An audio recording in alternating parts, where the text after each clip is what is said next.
If you want the crown, stop walking like you're still begging for the throne. Confidence is not something that waits at the finish line. It is not some golden prize reserved for those who've already climbed the highest peaks or earned the loudest applause.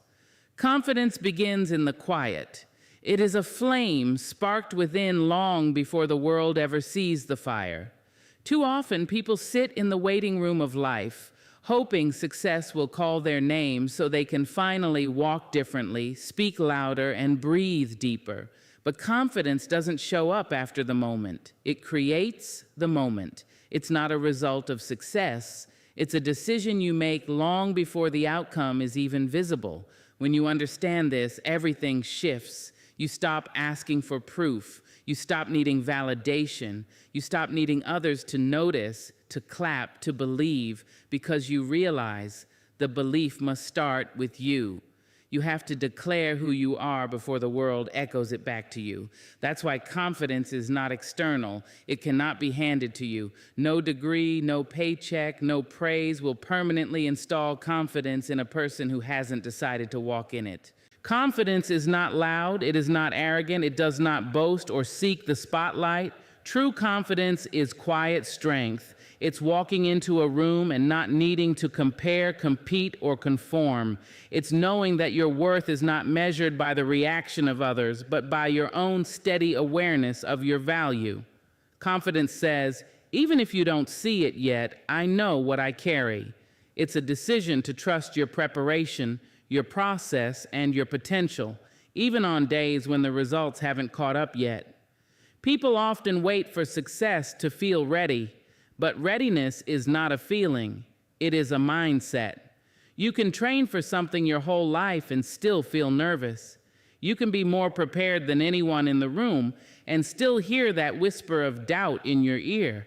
Confidence does not mean the absence of fear. It means deciding that fear doesn't get the final vote. It means choosing to walk anyway, speak anyway, build anyway. The decision comes first. The feeling follows. Think about those who stand out in any field. Whether it's a speaker, a leader, an artist, an entrepreneur, what you notice isn't perfection. What you feel is presence. Presence comes from confidence, and confidence comes from choosing to own your space. The person on stage isn't always the most talented, the most experienced, or the most skilled, but often they are the most certain. Not certain of the outcome, but certain of their right to be there. You don't stumble into confidence. You build it, brick by brick, through action, through decision, through keeping promises to yourself when no one is watching. It's forged in those unseen moments, when you show up for the early morning grind, when you practice in silence, when you rise after failure and keep showing up anyway. Confidence is layered. Every time you choose discipline over comfort, every time you silence the critic in your mind, every time you do the hard things scared, you lay another brick. Over time, it becomes unshakable. But here's the truth. If you don't decide to walk in confidence now, success won't magically install it later. In fact, many people achieve great things and still walk around insecure. Why? Because they never made the internal decision to see themselves as enough. They hoped their accomplishments would do the work for them, but confidence isn't glued to trophies. It's embedded in identity. You carry it, you embody it, and if you don't plant it now, even the highest achievements will feel like shaky ground. So how do you act like you're already successful? You walk with the confidence of someone who understands the value of their effort. You move like someone who knows they have something sacred to offer, even if it hasn't been recognized yet. You stop looking for permission. You stop apologizing for taking up space. You don't wait until you feel like a somebody. You decide that you already are. Imagine the difference in your day if you treated yourself like someone who mattered deeply, someone whose time, words, and energy carried weight. How would you speak? How would you show up? How would you respond to doubt or delay? That's what confidence teaches you. It says, I don't need everything to be perfect. I need to own where I stand. Confidence is not about being fearless, it's about being faithful. Faithful to your journey, faithful to the vision you hold, faithful to the truth that you are more capable than your fears want you to believe. You don't have to roar, you don't have to prove, you don't have to perform, you just have to decide. Decide to trust your voice. Decide to act in alignment with your future self. Decide to believe even when no one else does. That decision is the gate. And once you walk through it, doors begin to open, not because you force them, but because confidence carries a kind of key that unlocks rooms hesitation will never enter. So stop waiting to feel ready. Stop waiting for someone to choose you. Choose yourself. Confidence is that choice. It's waking up and saying, today I move like someone who is already becoming. It's standing in the mirror and reminding yourself, I may not be there yet, but I am walking in the energy of someone who will not be denied. It's holding your head high, not because you've won, but because you've decided to keep going no matter what. And that decision, that's where power lives. Confidence is born in that exact moment. The shape of your life is molded by the shape of your self-perception. What you believe about who you are becomes the silent architect behind your actions, your habits, your tone, and even your limitations. Identity is not just a reflection of what's happened to you. It's the engine that drives what happens next. Before any dream becomes a reality, it must first become a part of your identity. You cannot become what you constantly contradict. If you say you want success, but you see yourself as someone undeserving, someone not ready, or someone just trying, you'll act accordingly. You'll start with hesitance, walk with uncertainty, and end up settling for crumbs when you were made for more. But when your identity shifts, when you begin to carry yourself like someone who is already living in alignment with their purpose, the game changes. You no longer wait to feel successful. You start acting like it's already written. The mind is powerful, but it's not neutral. It takes instructions from your self-concept. If you call yourself lazy, your mind will find ways to prove it. If you believe you're average, your actions will play that out. But if you begin to see yourself as focused, disciplined, bold, creative, or powerful, your habits, speech, and energy will begin to rise to meet that expectation. Your identity sends a message not just to others, but to your own future. Everything you do flows from who you think you are. If you think you're someone who always quits, you'll quit again. If you think you're someone who can never succeed, you'll sabotage the very things that could elevate you. But if you begin to adopt a new identity, even in private, something miraculous happens. Your decisions begin to reflect that higher version of you. You go from trying to change to simply being someone new. Change becomes sustainable when it's rooted in identity. You don't just go to the gym to lose weight. You go because you're someone who takes care of your body. You don't just wake up early to be productive. You rise early because you are disciplined. You're not forcing success. You're living in agreement with your identity. That's why it sticks. Because when your habits are tied to who you believe you are, they stop feeling like struggle and start feeling like truth. Most people are stuck not because they're incapable, but because they're clinging to outdated identities. They say things like, I've never been good at that, or that's just not who I am. But these statements are not facts. They are agreements. Agreements we made long ago, sometimes out of pain, sometimes out of fear, and we've been living under them ever since. But agreements can be broken. You can decide today that you're no longer aligning with a small version of yourself. You can stop co-signing your own limitation. If you want new outcomes, you must embody a new identity. You must begin to speak from the place you're going, not the place you've been. That means catching your language. It means noticing when you say, I'm not that kind of person, and replacing it with, I'm becoming someone who. It's not about lying to yourself. It's about leading yourself. Leading yourself means stepping into the energy of someone who already knows their worth. It means asking, how would the future version of me handle this moment? What would they wear, say, prioritize, accept, decline, or tolerate? If you start answering those questions with action, not just imagination, you'll begin to collapse the distance between who you are and who you're meant to be.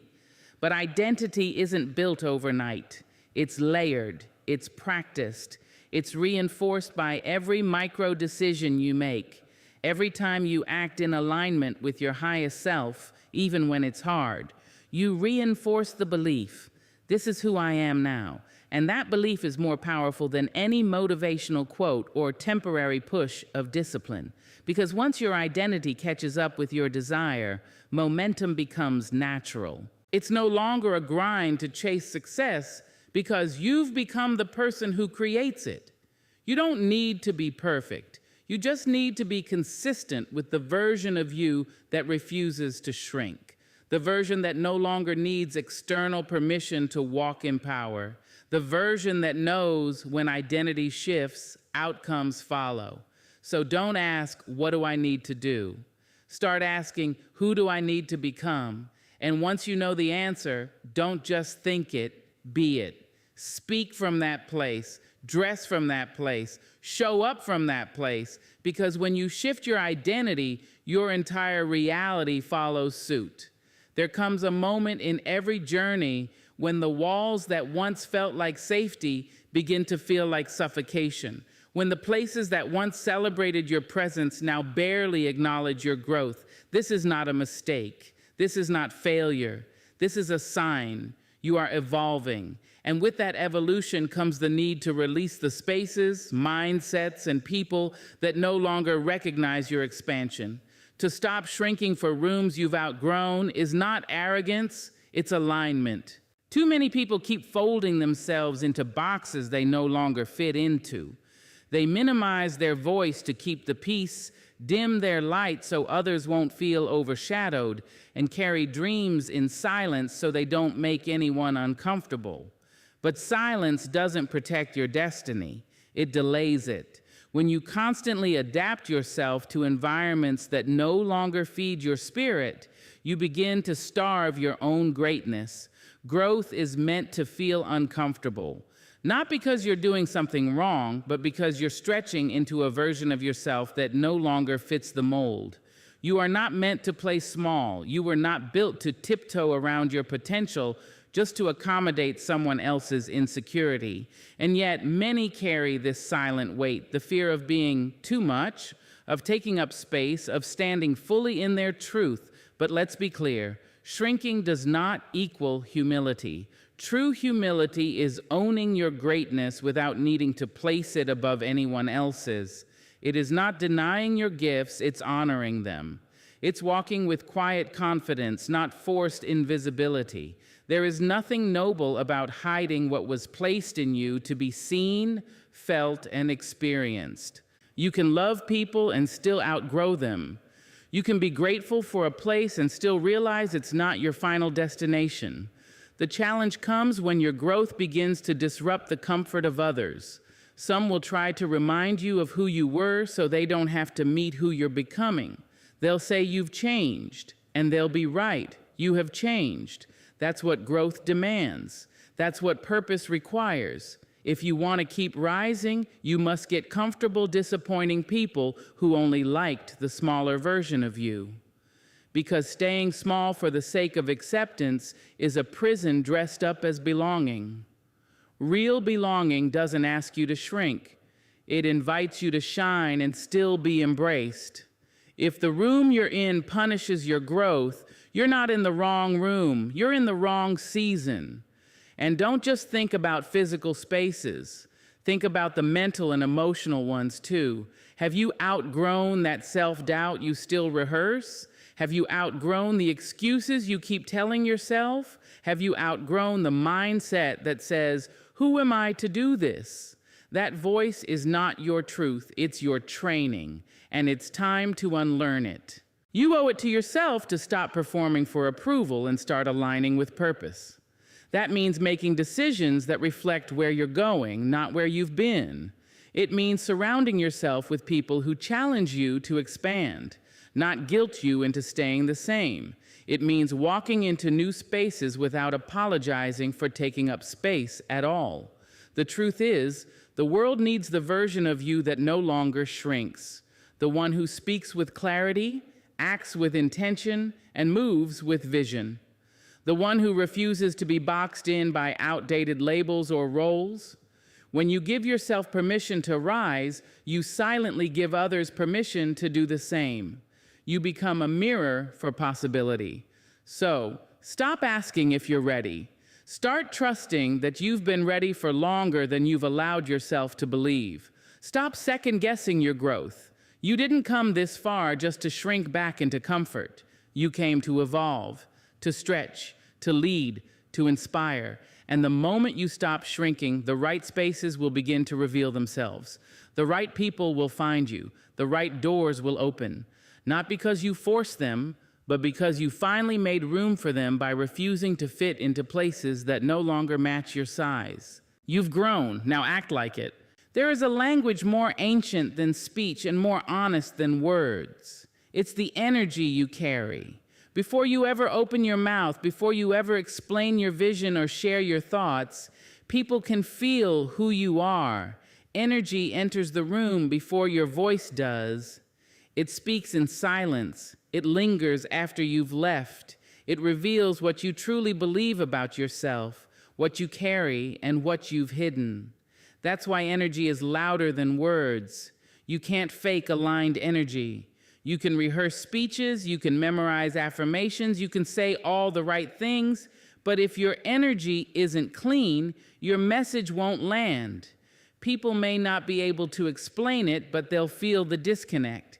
Because energy tells the truth you might be too afraid to say.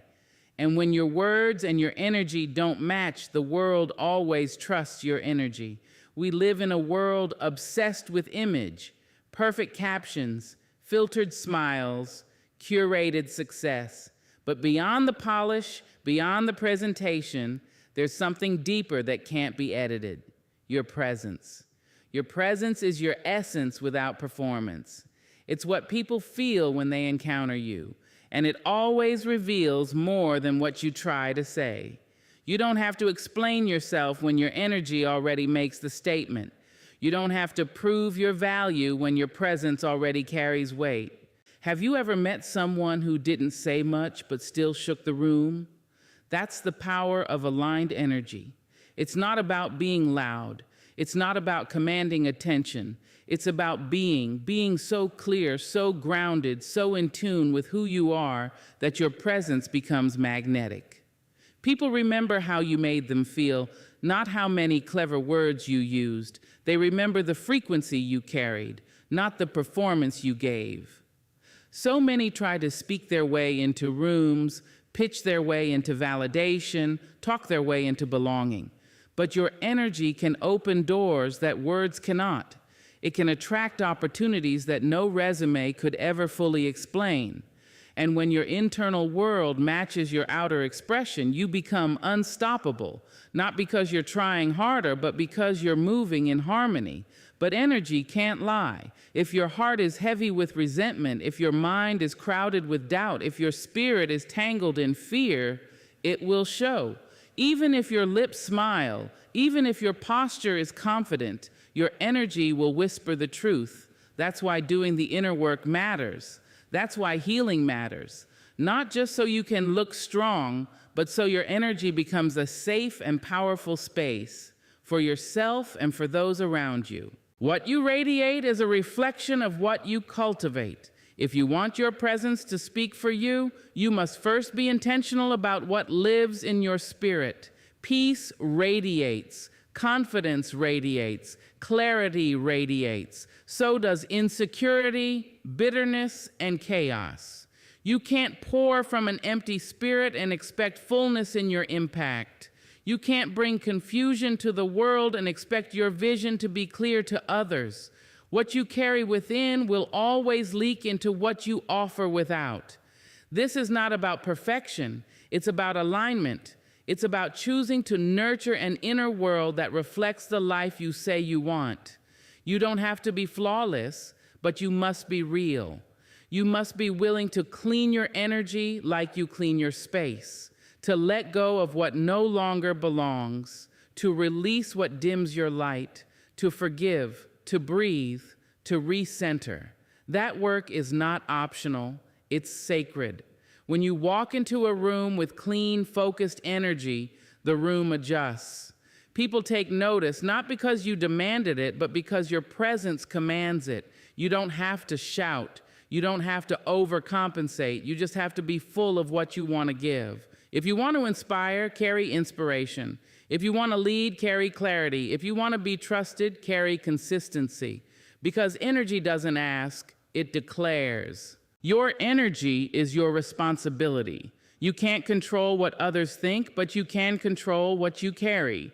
You can choose not to let old wounds leak into new chapters. You can choose not to carry bitterness into rooms built for growth. You can choose to show up with integrity even when no one is watching, and that choice shifts everything. Because when your energy is clear, the right people will feel it. The right doors will open. The right moments will find you. Not because you begged for them, but because you prepared your spirit to receive them. In the end, what speaks loudest is not your voice, it's your vibration. And when that vibration is rooted in truth, love, focus, and vision, no one can ignore it. Delay can feel like rejection. It can whisper lies to your spirit, telling you that your efforts are in vain, that your vision is foolish, that maybe you're not who you thought you were after all. But delay is not denial. It is refinement. It is alignment. It is preparation happening in silence. And in those quiet, unseen moments, the question is not whether the outcome is still coming. The question is whether you will stay in character while you wait. What does it mean to stay in character? It means to hold fast to the version of yourself that knows the promise is still alive, even when nothing around you seems to confirm it. It means to keep acting like who you know you are, not who the delay tries to convince you to become. When you stay in character, you refuse to shrink, settle, or sabotage. You move with the same grace, discipline, and boldness as if everything you prayed for is already on its way. Because here's the truth. Anyone can act confident when the results are rolling in. Anyone can feel faithful when the door swings open on the first knock. But real power is shown in the waiting season. Real character is revealed when the applause has gone quiet, when the opportunities seem to pause, and when your dreams appear to be on hold. That's where most people give up. Not because they lack talent, but because they mistook a pause for a period. Life will test your patience before it rewards your persistence. It will ask you to keep walking even when the finish line disappears behind the fog. It will challenge your belief in yourself, not to break you, but to build you. Delay is where the foundation gets strengthened. Delay is where your integrity is measured. Delay is where you become the person who's not just ready to receive the blessing, but ready to carry it without crumbling. If your character collapses during the delay, you weren't ready, because what's meant for you doesn't just require your dream, it requires your discipline. It requires your maturity, your resilience, your consistency. And those things are rarely built in applause. They're built in quiet repetitions, in moments when it would be easier to fold, to quit, to lash out, or to lower your standards just to get some kind of result. But when you stay in character, you remind the world and yourself that your identity is not for sale to circumstances. Stay in character even when your phone is silent, even when your name is overlooked, even when the doors don't open and the recognition doesn't come. That silence is not rejection, it's redirection. It's the universe rearranging the path so that what's truly aligned can reach you. And sometimes what you think you want is smaller than what's actually coming. Delay is a gift when you understand that timing is not just about when, it's about who you are when it arrives. If you lose yourself trying to rush what's sacred, you'll miss the very thing you were waiting for. But if you remain rooted, unshaken by the illusion of nothing's happening. You create space for the right moment to find you prepared. You won't have to scramble. You won't have to fake it. You'll simply be who you said you were long before anyone else saw it. This is where most quit. Not because they weren't capable, but because they got tired of acting like the version of themselves that hadn't yet been validated. But if you can keep showing up, keep speaking life, keep dressing like it's already done, moving like it's already real, then when it does arrive, it won't surprise you. It will feel like confirmation. You'll recognize it because you've been living like it was already true. Staying in character means holding the vision with reverence. Not panicking when the timeline stretches, not rushing into false opportunities just to feel progress, not shrinking your energy to fit someone else's limited perception. It means trusting that the highest version of you knows something the present moment doesn't yet reveal. You don't have to prove anything to anyone during the delay. Your proof will be in your consistency, in your endurance, in your refusal to become bitter, loud, reckless, or desperate. Let others run in circles. You stay centered. Let others chase noise. You stay aligned. Let others doubt your silence. You let your stillness speak louder than their chaos. Delay is a teacher. It asks you, who are you without applause? Who are you without confirmation? Who are you when no one's watching?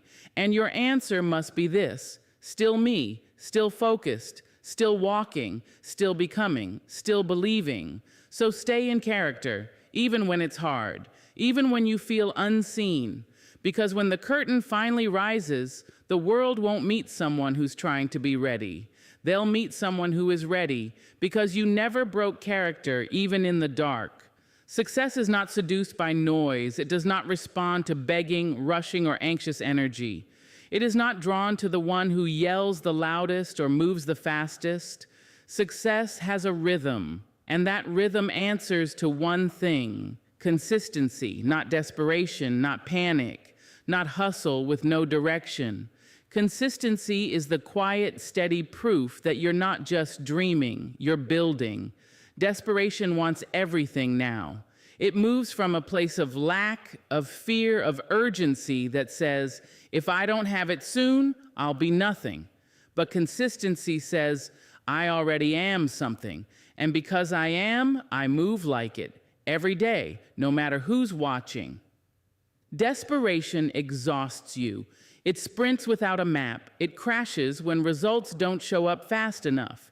But consistency walks. Sometimes it crawls. Sometimes it's invisible, but it moves, always, even on hard days, even in silence. Success is drawn to the person who doesn't stop just because the crowd disappeared, who doesn't need constant applause to stay disciplined, who doesn't pivot with every opinion or collapse at every delay.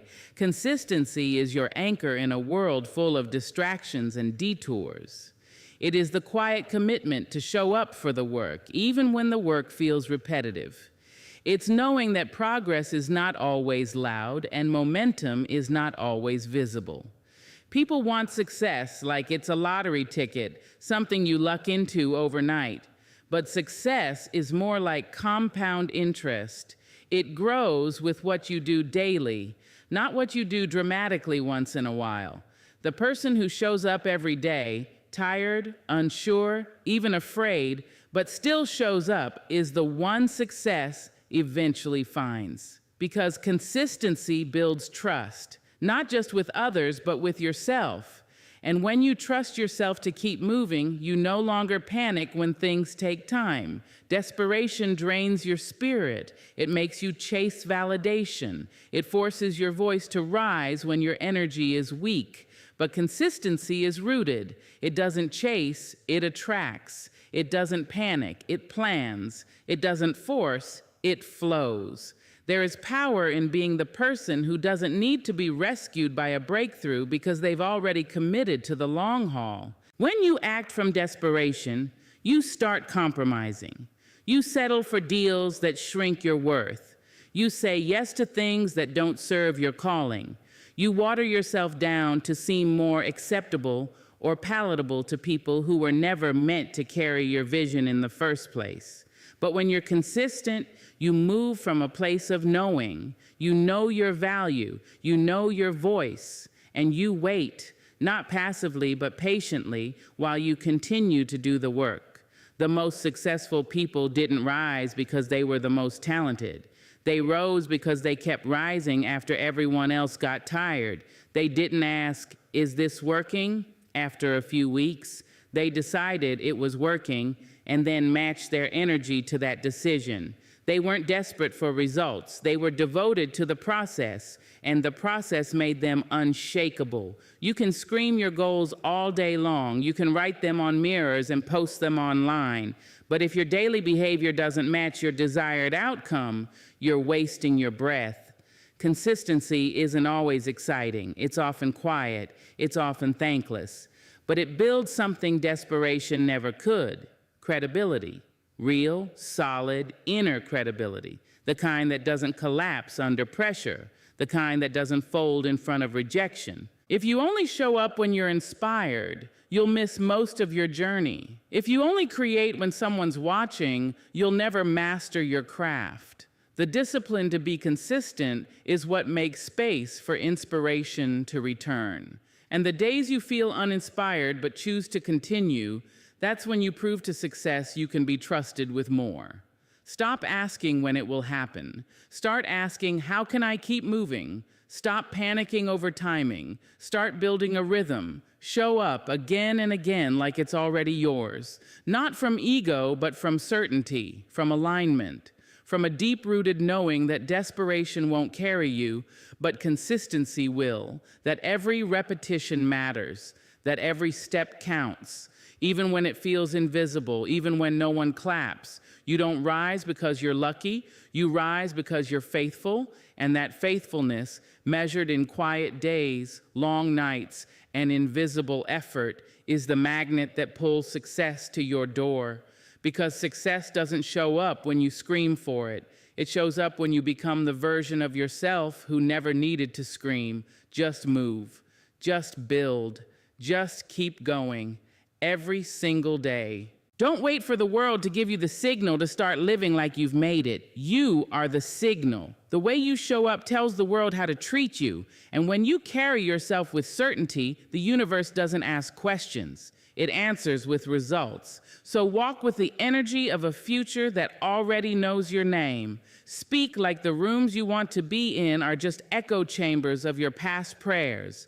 And act like you're already successful. Because one day, you'll look back and realize you were building it the whole time.